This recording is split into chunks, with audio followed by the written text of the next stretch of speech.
Is China really not as powerful as Westerners think? However, its financials are still much healthier than most Western economies can boast, and this is according to Politico. President Xi Jinping wants to project China as a strong trading partner or dangerous rival to any country that hopes to succeed in the 21st century.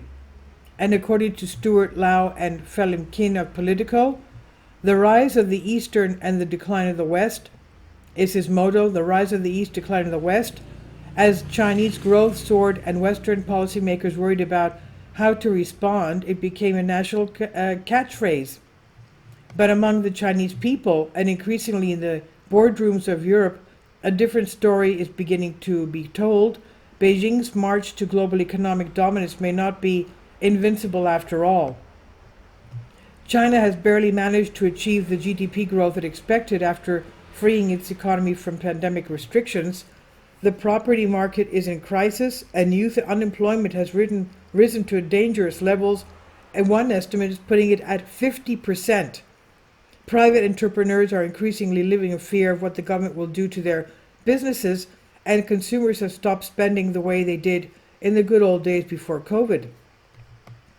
The Shanghai, London, and New York Chinese and foreign businesses now face a new scenario.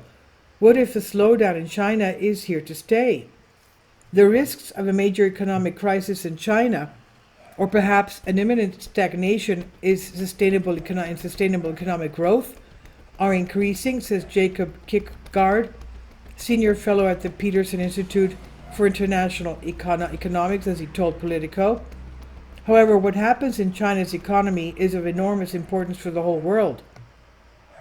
China's economy grew at a weak pace in the second quarter of this year, with GDP growth just 0.8% in April to June from the previous quarter on a seasonally adjusted basis. According to the latest statistics, on an annual basis, GDP rose 6.3% in the second quarter, below the forecast of 7.3%. But that's pretty good anyway. 6.3% is very good. Nevertheless, these numbers are still much healthier than most Western countries can boast, but the uncertain outlook heightens doubts about how Beijing will ultimately reach out to the West.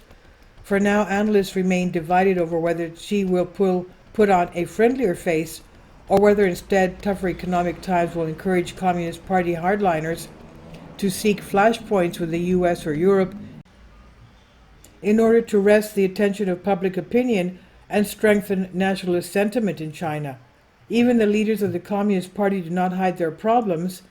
At the annual Politburo meeting before the summer, which sets the tone for economic work for the rest of the year, party officials judged that the economy faces new difficulties and challenges, mainly due to insufficient domestic demand, difficulties in operation of some businesses, many risks, overt or hidden in key areas, or a gloomy and complicated external environment, the Politburo said, according to the state-run Xinhua news agency.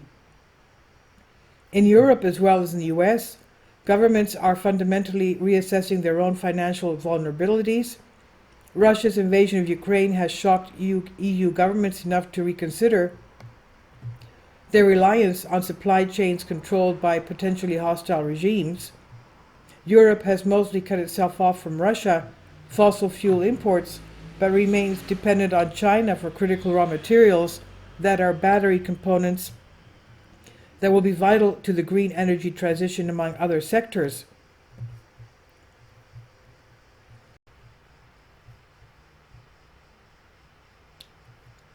Western leaders from EU's Ursula von der Leyen to US President Joe Biden now regularly talk about economic weaning from China. The danger of being too closely linked to the Chinese economy has even struck Olaf Scholz, traditionally seen as Europe's most outspoken on China policy. Behind closed doors at last year's European Council summit, Scholz shared his fears about China's outlook.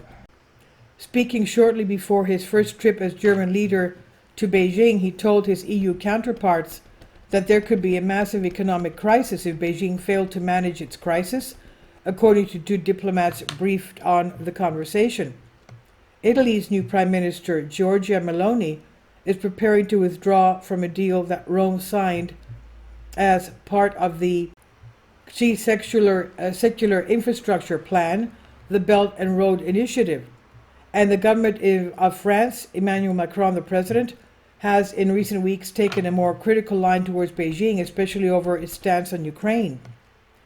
Against this backdrop, the Beijing government is now focusing on engaging with the West in a less chilly way, even when it comes to its arch rival in Washington.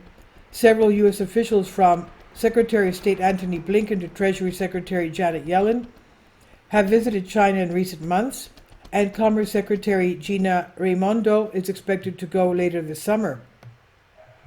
An EU-China summit is also in the works, according to a diplomat who spoke on condition of anonymity because plans have not yet been finalized. Beijing also wants to reassure private businesses in China, but that does not seem to be working. What we saw was actually a decline in overall level of trust among 570 EU companies operating in China that took part in a recent survey, according to Jens Eskelund, president of the EU Chamber of Commerce in China.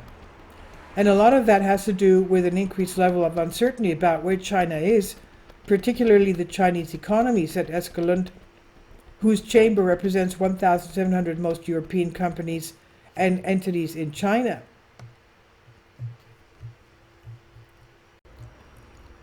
Xi Jinping has consistently demonstrated his preference to the state sector. His most radical moves against businesses have targeted tech giants, even though they are widely seen as China's best hope to compete with the West. Through his own eyes, the Chinese bureaucracy has successfully cracked down on the multinational e-commerce platform. Alibaba's billionaire founder Jack Ma has restricted the development of online gaming and private tutoring and has heavily regulated data even for foreign companies. However, some Western companies are already looking elsewhere. According to Eskelund, the head of the EU Chamber, 11% of businesses surveyed last year said they were considering leaving China. This year, exactly the same share of companies reported that they had already made the decision to leave China. When you're sitting in an economy that's growing 10% a year, it's good for everybody, Eskelund said. But if it slows down to 5%, 5.5%, then there will be sectors of the economy that will not grow in the same way as before. Xi Jinping has acquired enormous personal power at the top of China's political system. Whether Xi economics ultimately work will largely depend on him. And this I've translated for you from a Greek article. Please leave your comments, and thank you for your support. Please support my Patreon account. The daily posts are 5 videos daily, and they are totally different from what I have on my YouTube channel. Thank you so much for your support and that you find all my content so interesting. You'll find the Patreon account details in the description box below.